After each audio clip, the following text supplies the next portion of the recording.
Are you listening? Damn.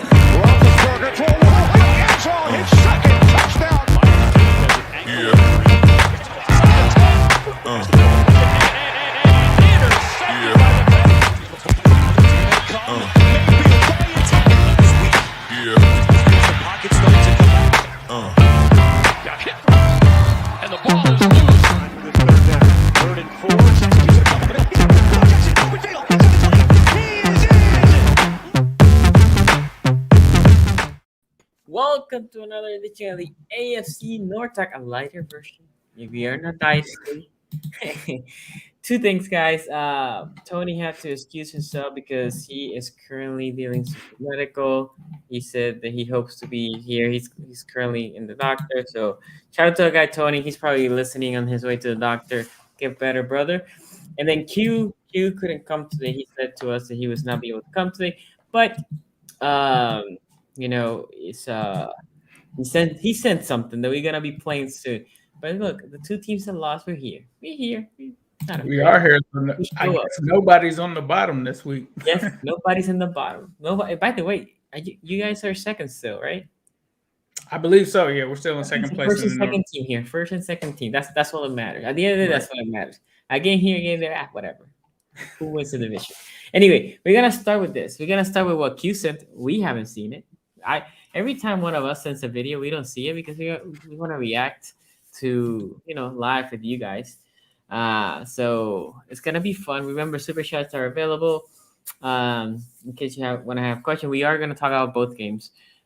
So stay tuned for that. Let's see what Q said, and then we'll go from there.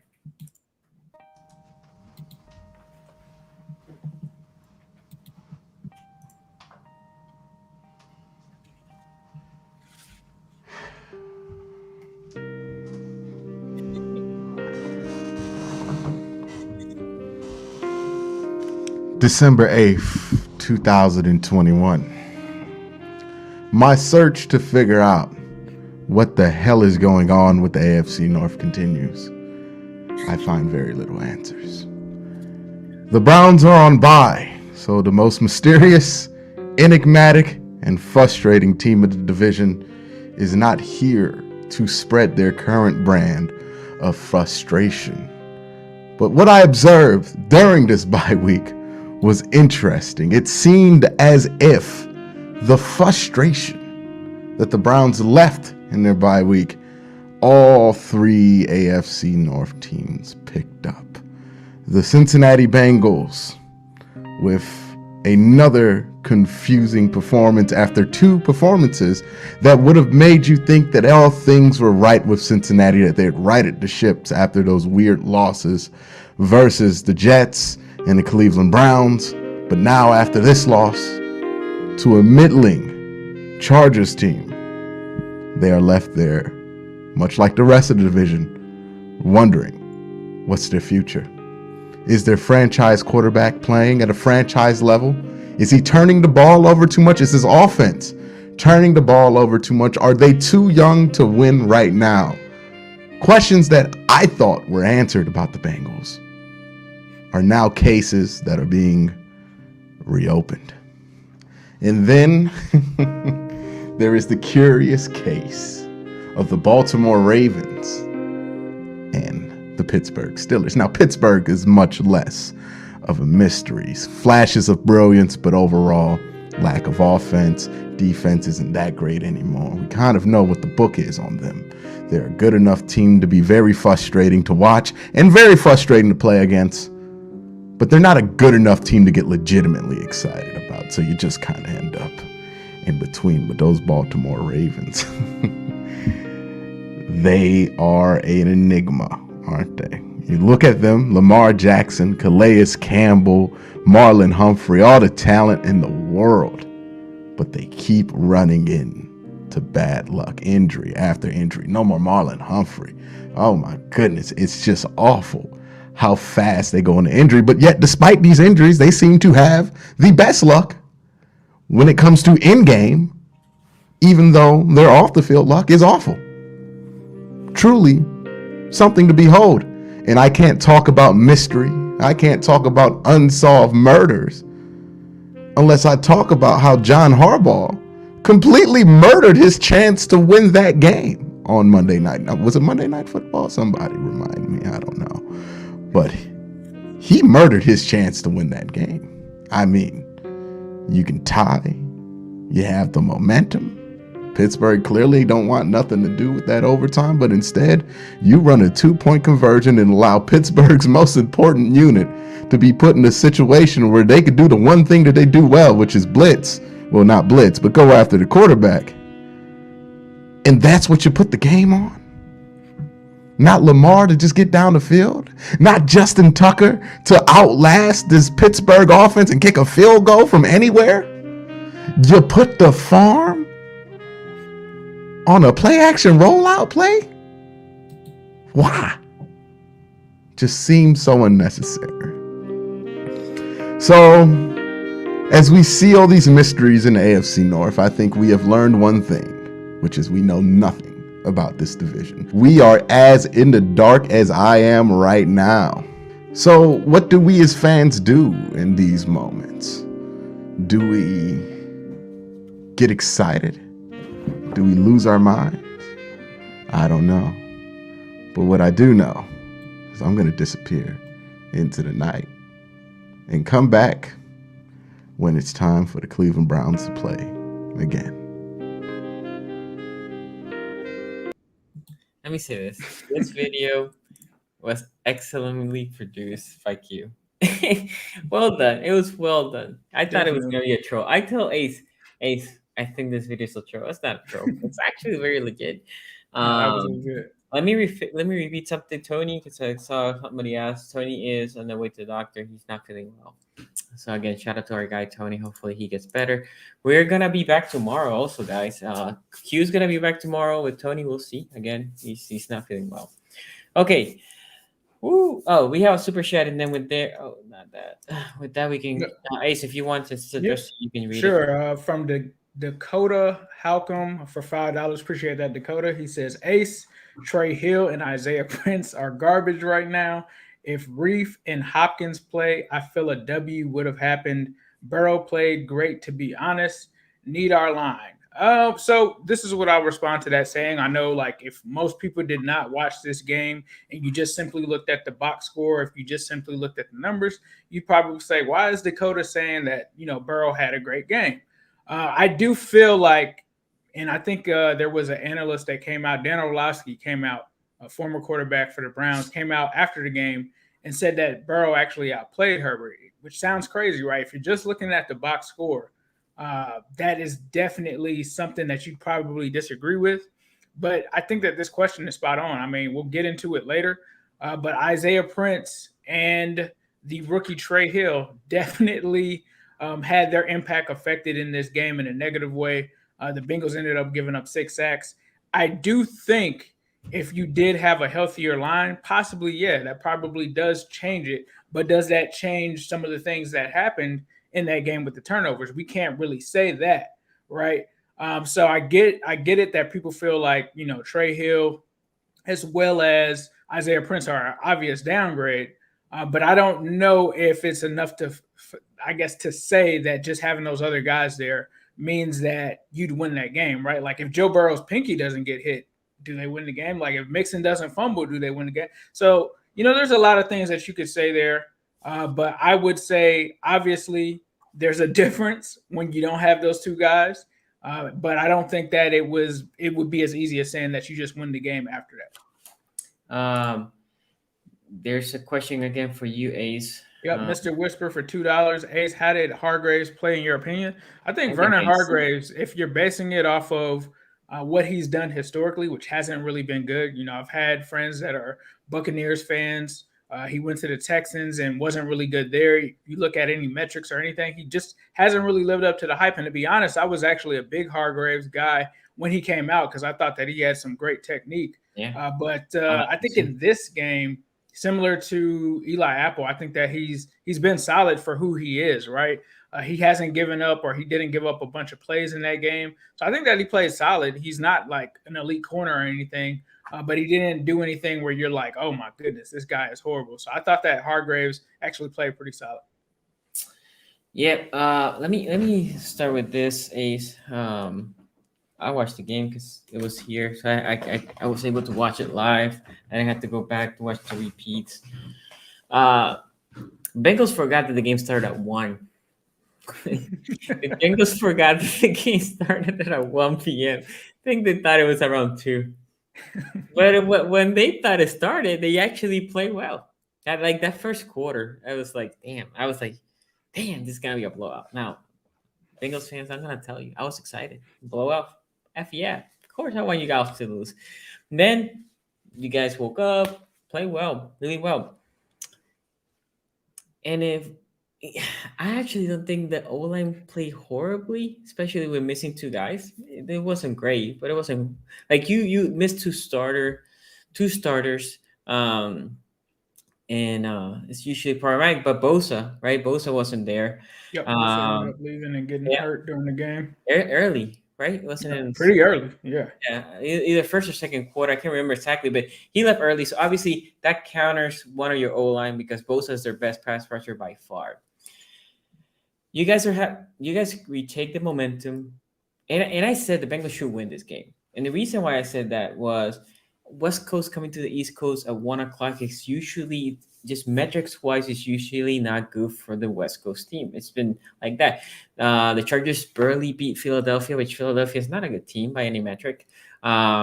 They lost to the Vikings, right? And that was on at home. So the Chargers haven't. The Chargers are a really up and down team. But going to East Coast, I was like, I don't think the Chargers are gonna win.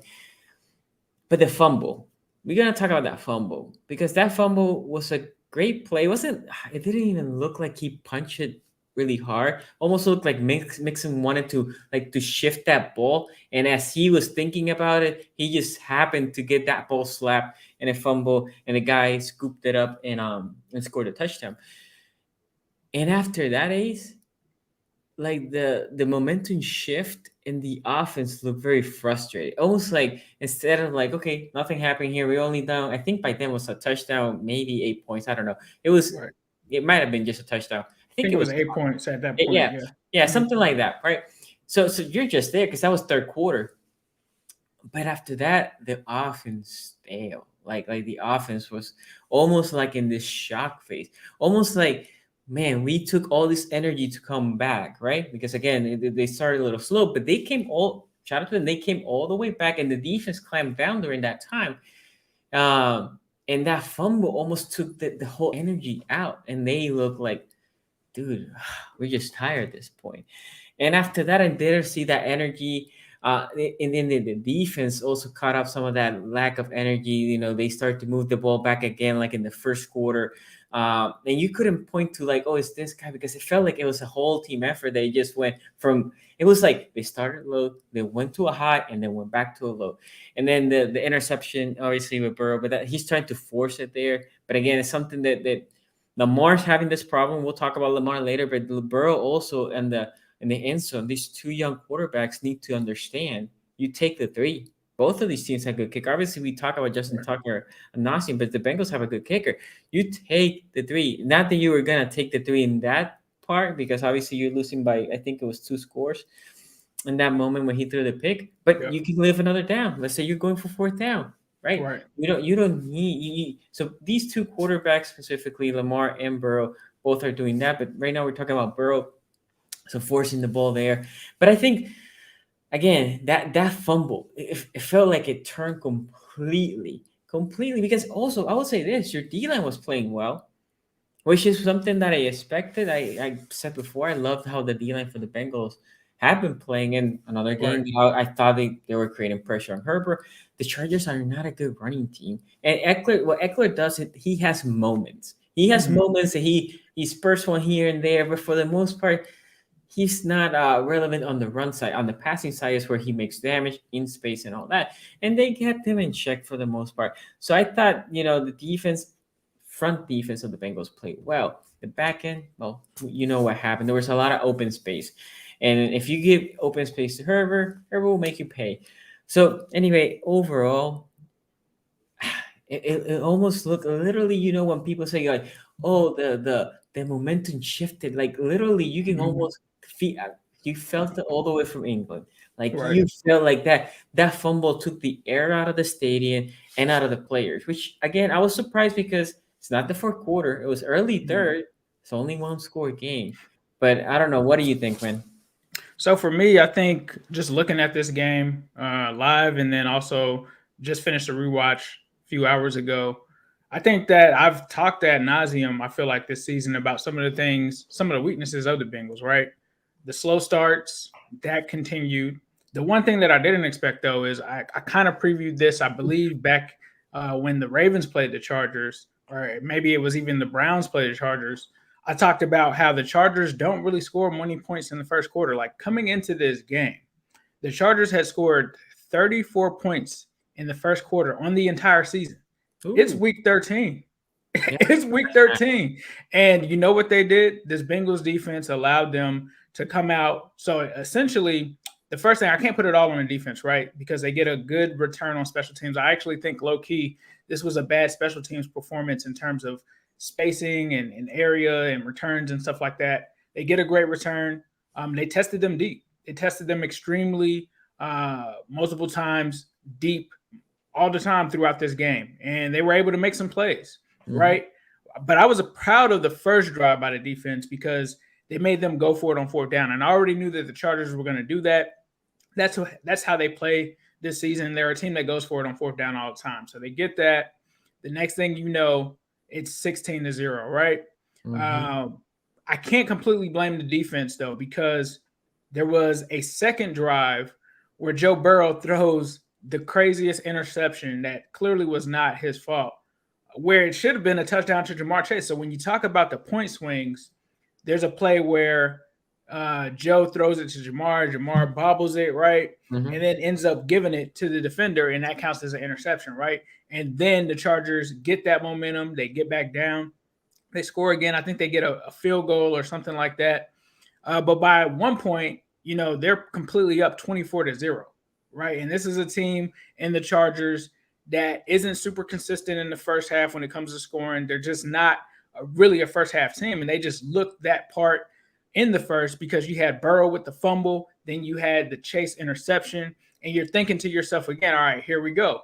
How many games can this team start out with having these huge turnovers and giving teams points and setting them up for points where, you know, you look up and it's 24-0. In the NFL, you cannot turn the ball over that many times, and that's something that the Bengals have done. Fortunately for them, the defense decided to start creating turnovers of their own, and there were, I believe, 4, but I think that there could have been possibly 5 turnovers that they forced. And that was something that we haven't seen from this defense. That's something that was actually a little bit of a silver lining because as good as this defense has been in some aspects, they have not been good at forcing turnovers. They were able to get the 2 fumbles. I believe they were also able to get an interception from Awuzie. So that ended up getting them into the game. And then another thing that was the theme of this game, which I don't like to bring up because we've dealt with it for the last decade, but key injuries, right? You talk about Logan Wilson, your guy that's your Mike linebacker goes out. He gets injured during a special teams play because Marcus Bailey, your other linebacker that was in there on special teams, got hurt. So you lose Logan Wilson, you lose the green dot on your defense. And then on offense, you're obviously not playing with Trey Hopkins, who's the center. You're not playing with Riley Reif. And then at one point, you also lose Cheeto. But what I will say is I feel like those injuries, even though they may have been catastrophic, I still feel like the defense played amazing despite those things, right? Like Logan Wilson goes out. Jermaine Pratt, in my opinion, played one of his best games that I've seen him in stripes. And so I feel like they tried to overcome some of those things there. But the turnovers were the issue for me. You can't turn the ball over in any game and expect. And to me, I feel like I was the only one that said the Chargers are a good team. Like, I don't care what the record says. You can look at, you know, any of these teams in the AFC. A lot of them have similar records, right? So you can't really say this team is bad unless you're looking at the Jets or you're looking at the Texans or you're looking at someone like that. You can't really say that a team is bad. So this was a game where I was like, man, you're giving a offense like the Chargers a lot of leeway with 24 points. But then they start to come back. Then Burrow hurts his pinky, literally in the second quarter with 2 minutes and 27 seconds left. And you're just thinking to yourself, man, this is completely over. and then they just start to turn it on. They start to get plays on defense happening. They start to get things going offensively. And the next thing that you start to see these Bengals down 24-22. Now, the one thing that I will say is going back and rewatching it, because when Dan Orlovsky said that Joe Burrow outplayed Justin Herbert, when you go back and look at it and you take out the turnovers that kind of assisted the Chargers, some of the passes and stuff that Joe Burrow was making after that moment when they were driving back were completely amazing. I mean, I saw so many of them. I was just like, wow, now I see what Dan Orlovsky is talking about, right? And then right when he gets into position, after getting a running touchdown, after getting a passing touchdown, and they get there and the defense shows up and stops Herbert once again, and they force the interception, then Mixon fumbles. That was the biggest turning point, I think, in the game. Like you said, like the momentum in this game was just up and down, up and down, up and down. And for me, for someone to say momentum isn't real, that is not true. When you have momentum in a ball game, that matters the most. And when Mixon fumbled and dropped that and the guy scooped it up, not only did he fumble, right? That's not only the only part of it. He picks it up and he runs it back for a touchdown. So it's one thing to fumble something and the other team recovers deep in their own territory, but it's another to completely pick it up, run down for 6, and take absolutely no time to score, right, from their perspective. And so that happened. I thought that was a big turning point there. You had Chase with some key drops. You had Uzama with some key drops. And then you had what I feel like is the dagger. Like they end up scoring again, and now it's a 16-point lead. And then Burrow, this was the mistake that I feel like he made in this game. This is one of the biggest ones outside of some of the sacks where I felt like he held onto the ball too long, including that fumble, including some of those other areas. But I think that second one was horrible. You're on a second. Yeah, the second pick is horrible. Second and goal. This isn't something where you have to score right then and there. Yeah. I think that he should have at least ran it. When I watched it on the replay, he ran past the line of scrimmage. He could have ran it, right? Like he could have scrambled and got a couple of yards before that. Obviously, he didn't run past the line of scrimmage. He was right there, though. And he just could have taken a couple of yards there and lived for another 2 downs. And I feel like him forcing it there, that kind of has – there's been moments that I've seen from him this season where I haven't liked that. It's been kind of the hero ball thing. Doesn't happen all the time, but there are times where he ends up forcing it when he shouldn't. And I felt like that was a time that he shouldn't have done it. But overall, I feel like he did have an amazing game, right? Like minus the 2 interceptions. It's really 1 interception and the fumble. I think he did have a good game despite having, the issues with the pinky on his throwing hand. T. Higgins had an amazing game. And that's what I wrote about. I think the throw for me that was the craziest that Joe Burrow had, he threw a deep ball dime in the deep coverage. I mean, in the double coverage with T. Higgins. And that was an amazing throw that really just had me looking like, wow, this is crazy. But talking about the offensive line, there was, to me, the offensive line, what made it the worst with just giving up the 6 sacks is the time that they ended up giving them up, right? Third down, it just seemed like every third down, the Chargers were just like, we're just going to blitz them. We're just going to overload this line, and we're just going to blitz them. And that happened throughout the game, especially early on. And then another thing was penalties. Penalties by this offensive line on third down were just not good. The second down offense that I've talked about all season long, they struggled on second down in this game. Like, go back and look at the tape. Look at any time that they were on second down with this offense. They did not play good. They're one of the worst teams in the NFL on second down. That was something that I said after the bye they had to work on. They actually went back the opposite way in this game. Some other good things, though, that happened is when those guys went out, the Logan Wilsons, the Cheetos and all of that. I thought it was really over when Cheeto went out. The backups held up good. Eli Apple had another good game. Eli Apple continues to put together solid performances. The other thing is Trey Hendrickson now has 8 straight games with a sack. That is the longest record right now in the league right now as of 2021, as of week 13 or heading into week 13. He's got the longest active streak with that. Mixon also has a streak of 9 straight touchdowns or 9 straight games with a touchdown. Sorry about that. So this still, at the end of the day, was a bad loss. It was a close game. That literally was 24-22 right at the beginning of the fourth. those things happen. That is how this game ends up getting taken out of control. So for me, I will say this was a bad loss. I don't think that you can afford to take any team for granted moving forward. You can't have these slow starts. You can't continue to have these turnovers. And this is, like Quincy said, a young team, and they have young growing pains. But the one thing that I will say is I'm glad that they did not quit or fold or give up in this game. They tried to fight back. They tried to get back into it. But going forward, you cannot take any of these teams for granted, especially the 49ers, especially any of these other teams that they face down the stretch. They cannot completely collapse like they have in the first quarter or in the first half and try to play a second half like they have done for the most part of the season, being a second half team. They just can't do that. They can't afford to do that at all whatsoever. So, yes, this is definitely a tough loss. Yes, this one is on a number of guys. You could say Joe Mixon. You could say Joe Burrow. I think it's just on the team. I think it's on the coaching staff. I think it's on, several different people, the offensive line. There's a lot of things that you could say. But I'll end it there. The Bengals end up with a tough loss here, but it is a pretty good Chargers team that they lost to. And I would love to see a rematch between these two teams later in the season if the Bengals make the playoffs. Yes, so we have a couple of super chats here. Nick Nasty says, every time the Bengals win a game, they swear they are going to the Super Bowl. And then Electric Tyrone also here says, Ravens fan, Mixing and the Bengals cost me 10 times this super chat. Well, that's not good. They better not lose to the Niners. Okay, I have a confession here also to make, Ace. I play in this thing that I had to parlay every week, and I know, and in this parlay, I had to lock a lock, right? Like the game that I'm most confident.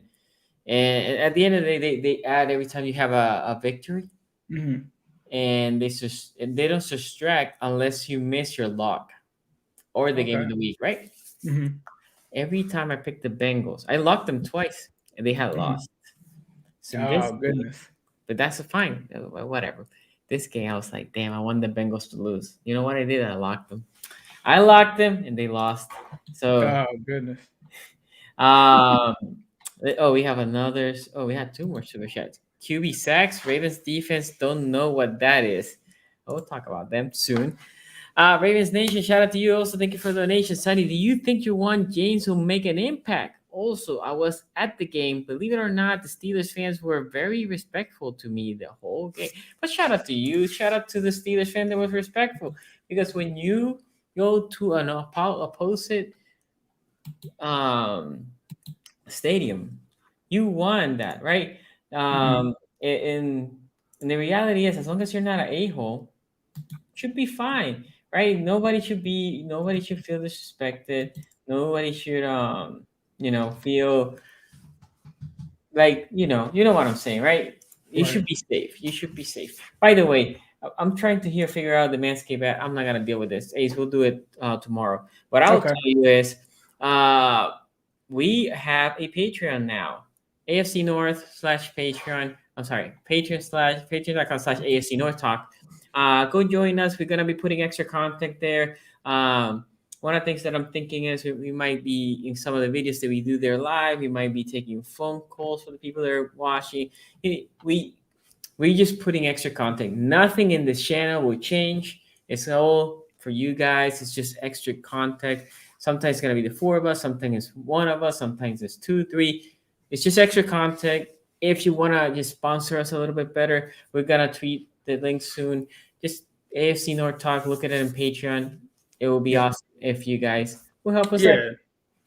Definitely check out the Patreon for sure. We're going to be doing some cool things over there. There's also going to be shout outs. There's going to be 2 membership levels. So subscribe to which one that you think you'd be interested in. But yeah, we're definitely going to do some special things. We're definitely going to do some parlay picks and stuff like that. And then obviously in the off season, that'll leave room for us to have some creative ideas there as well. So if you still want to get your fix during that time, we definitely will be putting out some content there. You guys know that sometimes we take breaks. There's going to be the draft. There's going to be playoffs. There's going to be all kind of stuff, Q&A and things like that.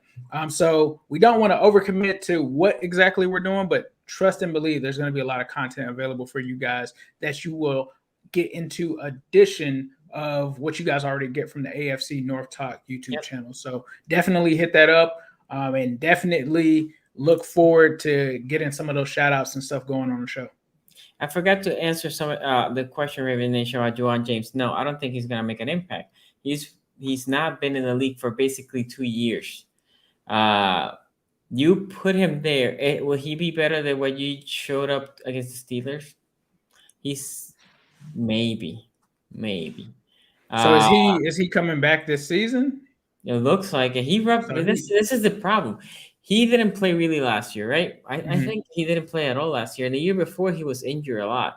And then this year, when he was in training camp for the Broncos, he ruptured his Achilles. I think it was. Yeah, I'm pretty sure it was Achilles. And then they cut him. They did a settlement, cut him. And then the Ravens saw him for like a future deal. Or not a future deal, like a 2-year, $500,000. I mean, very low, very low. The idea was he was not going to come this year. And now he got cleared to start practicing. But for him to start practicing, I guess he has 3 weeks. He will take all those 3 weeks, my guys. He ain't coming before those 3 weeks. And that 3 weeks, I would not be surprised if they say, you know what, you're just not that good right now because you being hurt a lot and a ruptured Achilles in that short of a span. For that big of a human, it's kind of hard. Yeah. I think that it's risky. I think if it is Juwan James, depending on who you guys have as a replacement right now, there is potential that he could be better, right? Because he is a veteran. But like Sonny is saying, he is not conditioned. He's coming off of an Achilles injury. So it's almost kind of crazy that they would be risking throwing him out here now. Because when I saw the deal happen in the offseason or right before the season, I kind of felt like, okay, this is a guy that they're picking for next season. Like, not that he's coming back this season. But yeah, especially from an Achilles injury, that is kind of wild. But if you could get him, given with all of the injuries and everything that's happening, to check and see what he has for the stability of the line, I mean, it doesn't hurt at this point, right? Like, if you bring him back in the playoffs or something like that, you know, it might not hurt to see what he can do. Or if you can get him in a game before the playoffs, that's probably more ideal if you're a Ravens fan to see what he can do. But I guess we'll just have to see. I will say this, and we'll talk now about the Ravens and Steelers. Playoffs are not guaranteed for this Baltimore Ravens team as we keep dealing with more injuries on key players, right? We're going to bring now 2 corners from the street, essentially, to play. And not only play to start. And it's not because the main guys are going to miss a game or 2. Marlon Humphrey's out for the year. I don't know what happened with Tavon Young. He left from like second half. He didn't play, right? So what Q was asking, for example, why did the Ravens win on 2 or for 2? Well, they had no corners. I think they had 2. In that game. We've been in a similar situation to that. Like, when you have a run on a certain position in that game, sometimes it's like, all right, let's just get out of here as fast as we can and try to get to the next game so we can actually sign somebody that actually plays corner to play in this game. So you could have just tied it and then flip a coin, and if it landed, then the offense would have had the ball and you were hoping to score. Or go on 4th down, and essentially it's a flip of a coin, turns a percentage. I think it's like 48%. So very close to a flip of a coin, and try to win it that way. Okay, so let's talk about this Ravens-Steelers game. Look, you know where the Ravens lost this game? The Ravens lost this game in the first half when they dominated the first half, but they only had 10 points to show for. It was 10-3, end of the first half. The Ravens, time of possession, I mean, it was like 20-something minutes to 6. And the Steelers have barely yards. It was crazy, but Lamar had that, interception, trying to do too much. First drive, moved the ball great. Was moving the ball great, the offense, running the ball well, passing, not doing too much. We go to 3rd and goal, I think it was. And they blitz, and Lamar's trying to make something. He keeps pedaling down. Well, the reality is, if you go back and check that play, they really didn't blitz like, all-out blitz or anything. They went in rush 5, but 2 guys came clean, right? And again, the O-line not playing great. And at that point, that's where you either throw it away, Lamar, you just take a sack. I mean, you go, okay, Lamar, Justin Tucker has to kick it for 10 yards deeper. And he's the best kicker. You're fine. It's not like you went from 48 to 58. It was probably from 30 to 40.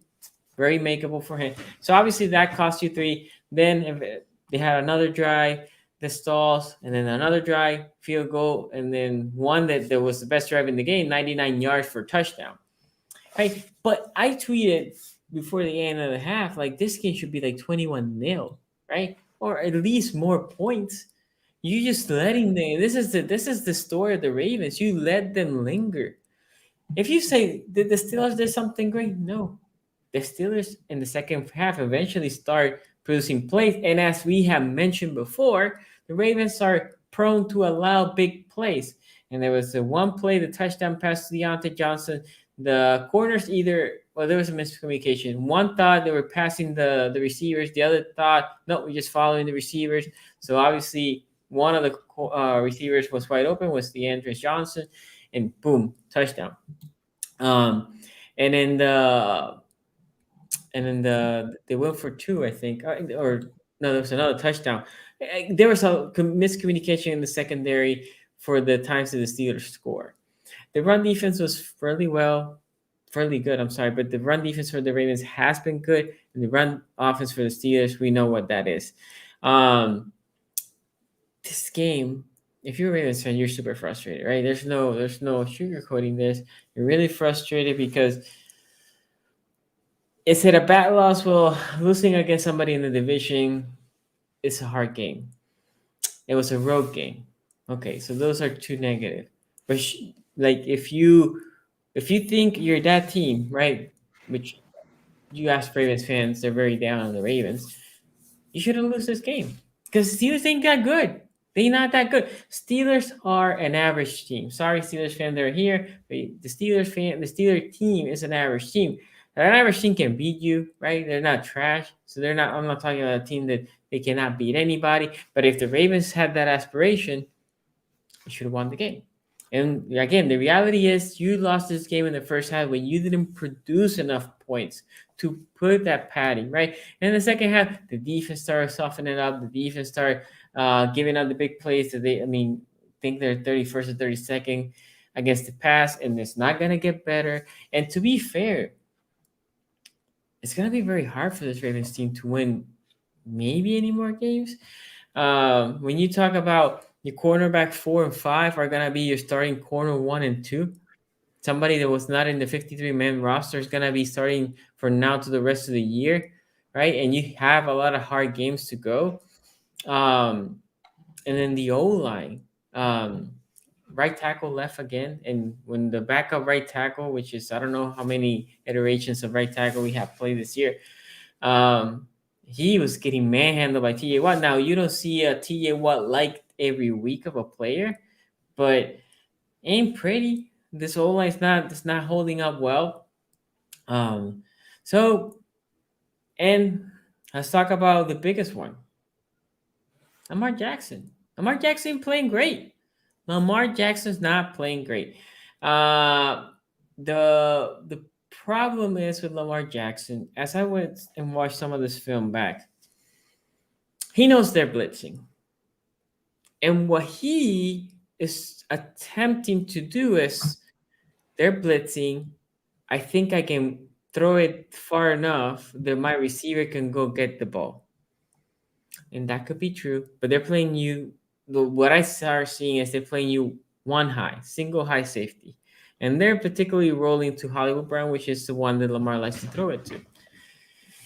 And if you go watch that 22, and then there's a lot of plays that you see the drag route popping open. And Lamar ignores him because he's looking deep. And as he's looking deep, what happens when you're looking deep? That play doesn't come in a second. That play needs time to develop. But you don't have the O-line to have a play develop right now. Your O-line is not about that light, plus they're blitzing you. So you definitely know you don't have the O-line for that. He needs to flip his vision. He needs to be, drag route is there. I'm gonna keep throwing it until I see that safety commit down. And then if you just want to throw a Hail Mary and see Hollywood can go get it or Bateman, that's fine. But for now, I saw Mark Andrews popping that way. I saw the other Oliver. I saw Pat Ricard. Right, there was plays to be made, not big plays, but enough plays to move the chain, not take the sack. So in the case of Lamar Jackson, and the other thing, he did this a lot of his rookie year, his second year. He likes to throw low, and that irritated the hell out of me. And he is going back to that. You have a receiver wide open. If you go watch a Ravens game, you will see receivers have to either dive for the ball, slide to get the ball because he likes to throw it low. He needs to stop that shit because you're losing yards. If you throw that ball and strike to the receiver in between the numbers, that receiver can now go try to make some yak yardage. If you throw it low, it's not good for them, right? It's not good for yak. Essentially, you're saying that's where the play ends. So there's a list right now that the Ravens have. We have a lot of problems. And to be honest, I mean, it's funny because Tony Romo can say, like, I don't even know how this team is 8-3. Yeah, I mean, you can argue that we have been resilient. The one thing this team has for them, not only the pedigree of coaching, not only the even though I'm criticizing Lamar right now, Lamar has a lot of fight, right? Lamar has a lot of fight. All I need him to know is you don't need to be Superman all the time because Superman sometimes gets you in trouble, especially when there's already 3 points in the Justin Tucker field goal. But with Lamar Jackson and this team, the one thing, and this is the reason why they're 8-3/8-4 now, is the fight. They ain't about quitting. They're gonna keep fighting, but eventually, all these injuries will catch up to you. It's only so much injuries that you can undertake, right? I mean, at this point, the secondary is completely shattered. Starting safety, corner 1, 2, 3 are out. The fifth corner is playing hurt, Jimmy Smith. So again, it's only so much you can do. Like, I think the team's resilient. I think if they make the playoffs, it's gonna be shout out to them. And I know Ravens fans are gonna be like, "Oh no, this is horrible. Look at coaching." No, this team makes the playoffs somehow, guys. Yeah, this team right now, how the luck. And we talked about this before in the AFC North talk. Some years, you're not lucky with injuries, right? I mean, we talk about this with Bengals. This is the year for the Ravens. It's actually back-to-back years. Last year in the O-line, and this year again. So it's a problem. Lamar not playing well. O-line is really bad, especially the tackles. And the injuries, you have a trifecta there that is not conducive to a lot of winning football. We'll see. Again, I believe in the team that they can rally because of their heart and their fight. But again, that can only take you so long. But anyway, Ace, what do you thought about this game? Yeah, I think, first things first, I think the Ravens are making the playoffs. By the ELO metrics right now, they have an 83% chance of making it. Now, how far they're going to go in the playoffs, that kind of is up to your interpretation, depending on how things go, unless they go on a crazy losing streak.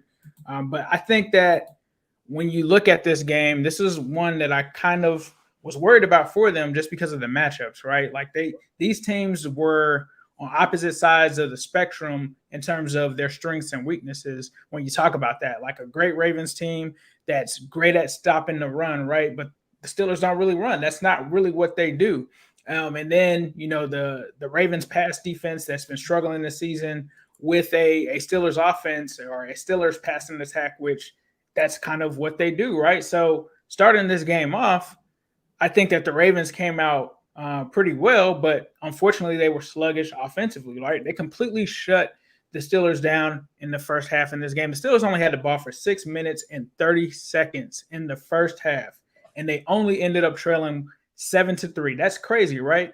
That should not happen. Like Sonny said, that shouldn't happen. You had plenty of opportunities to put this team away, and we saw that similar to what kind of the Bengals did the week before, right? The Bengals were able to take advantage of the slow start from Pittsburgh and pile up the points. And Sonny, rightfully so, was probably thinking, we're going to do that to them.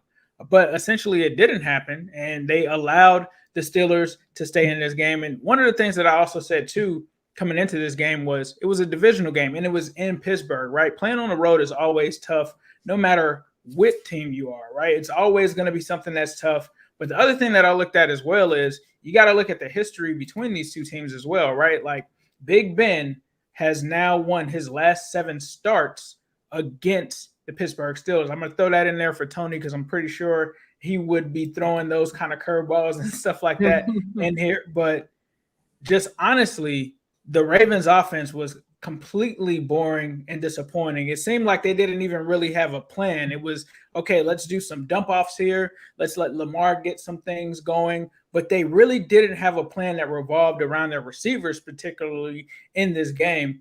And you really didn't see much. And when it was a play that was going to go to a receiver, it just wasn't on target. And I think I looked at the next gen stats. Lamar Jackson on his expected completion percentage versus completed percentage, he had a negative 11. So that means that passes that they thought that he was going to make in this game, he just missed. And the other thing is they allow them to stay in there. And then one of the other Steelers strengths ends up wrecking this game as well. And we talk about the trenches, right? We all have talked about how the Ravens have had some injuries on that offensive line, how they've tried to move around it. And this was a game where they just let Pittsburgh become Blitzburg, which they haven't been this season. And me and Tony kind of talked about that coming into this game. And I kind of questioned and I said, you know, a lot of teams have tried to adopt, and I hate that they're trying to give the credit to the Dolphins, but it is what it is. A lot of teams have tried to use the strategy that the Bengals used against the Ravens with the cover zero blitz. And I was like, well, this is going to be the true test to see if teams are actually copying that, because Pittsburgh is not a team that plays man, and they're not a team that blitzes. And they started to employ that when they started to come back. And I couldn't believe that they decided to do that, but, you know, it started to work for them. Ben, if you look at the box score, it's going to look like he had a great game, right? He did have 2 dropped interceptions, like the Ravens didn't cash in on those opportunities. That was another issue. You got to take advantage of those when you got those interceptions in your hand. But I will say Tony did get his wish of vintage Ben in the fourth quarter, right? Like this team didn't score its first touchdown for the Steelers until 14 minutes left in the fourth quarter. That was the first time that they scored a touchdown, right? And as soon as they did, they ended up going to a guy that I was worried about for the Ravens when we did the preview. I talked about Deontay Johnson. I was like, you know, the Steelers offense runs exclusively through Deontay Johnson. If you shut him down, you shut the Steelers offense down. And that was the guy who really just broke the game open for the Steelers to start that run that they had at the end of the game. Deontay Johnson, he's making touchdown catches here. He's just breaking the game open, doing his thing.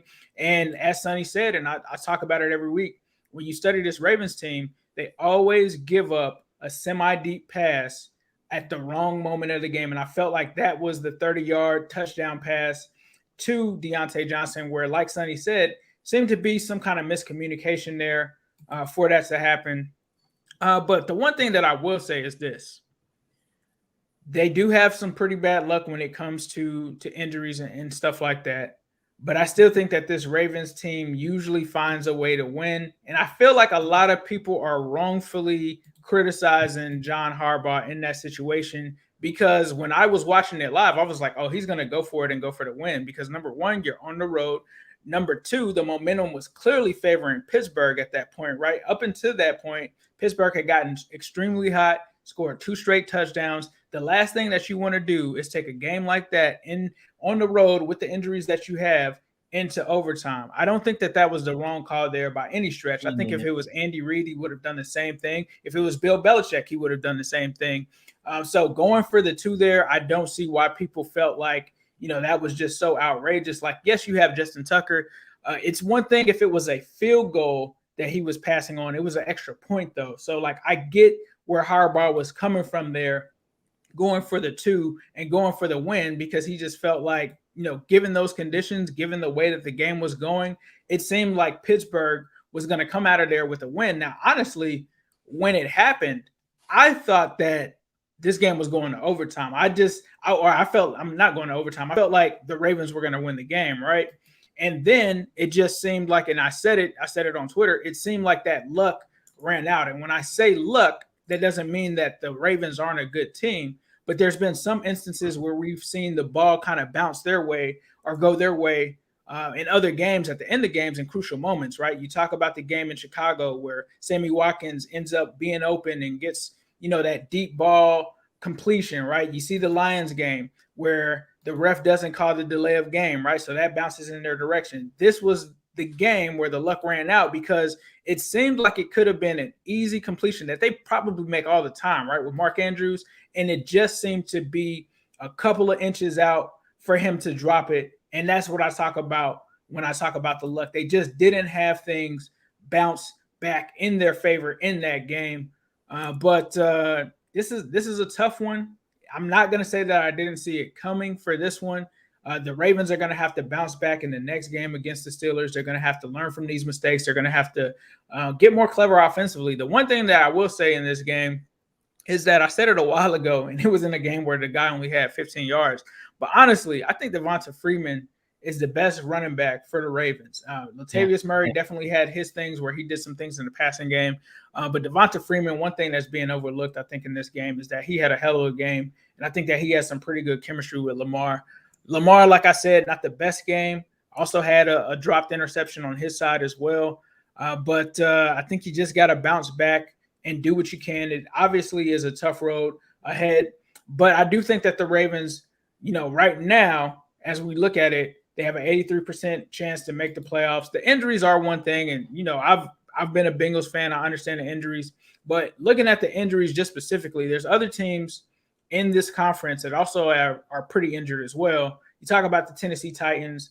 They actually, believe it or not, have 2 more injuries than the Ravens. You also have the Dallas Cowboys, who have 32, which is 1 player less. So they have to right this ship, and they have a well-coached team to, I think, at least still try to pull off a string of wins here.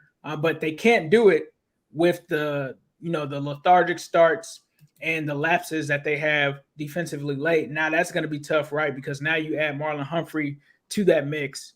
One thing I will say, this might be controversial. I am not trolling. The Ravens pass defense wasn't good with Marlon Humphrey. And that's not him specifically, but just collectively, those breakdowns and stuff were still happening while he wasn't in there. So they got to get this thing reeled in and get it together and try to eliminate whatever those communication issues are. I've seen those before as a Bengals fan. We've seen them, especially when the new defensive coordinator took over and we had some new faces there. But they got to get that situated. But as long as they still have number 8, you always have a chance. So hopefully we can see if they bounce back against the Browns. That would be a true test, because what you can't do is go 0-2 in this division. We all know that. You can't lose 2 divisional games in a row.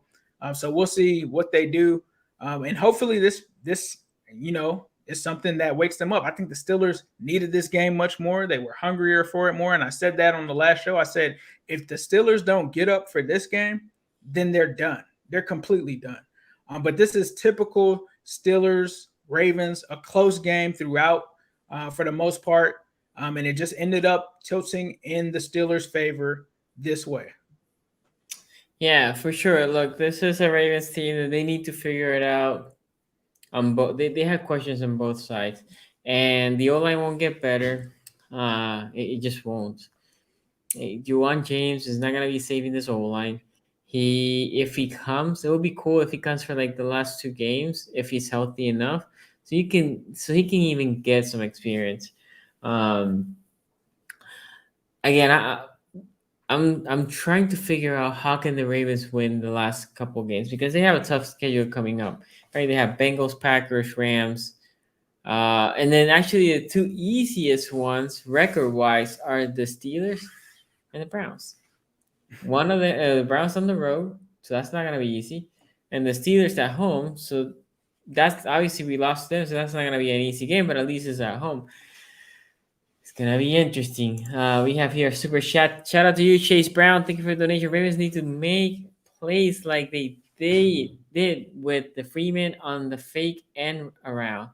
With Duvernay, Giro has to open it up. I mean, if you ask me, with no O-line or with the O-line not playing great as they have all year, this is when Sonny, I think week 4, said we should be playing more like 2019. The problem is some people say, no, we need to keep throwing it more and more. Okay. I think we need to run it more. I know we don't have the running back room that we used to have, right? With J.K. Dobbins out and Gus Edwards out. I like what how Freeman has been playing. The problem is when Freeman gets out of the field, you can see the drop down between him. Murray looks slow since he got injured. Murray got that ankle. He missed 3 games, but he hasn't looked good since he came back. Before that injury, Murray was actually RB1. But Freeman has, I mean, to be fair, I've been surprised with Freeman. He looks actually kind of fast for um, a guy this this season or age wise age wise, yeah. for the running back. I mean, talk about Freeman wasn't even in the league, and we just pick him up because nobody wants it. Okay, we keep losing running backs. Let's bring in somebody in.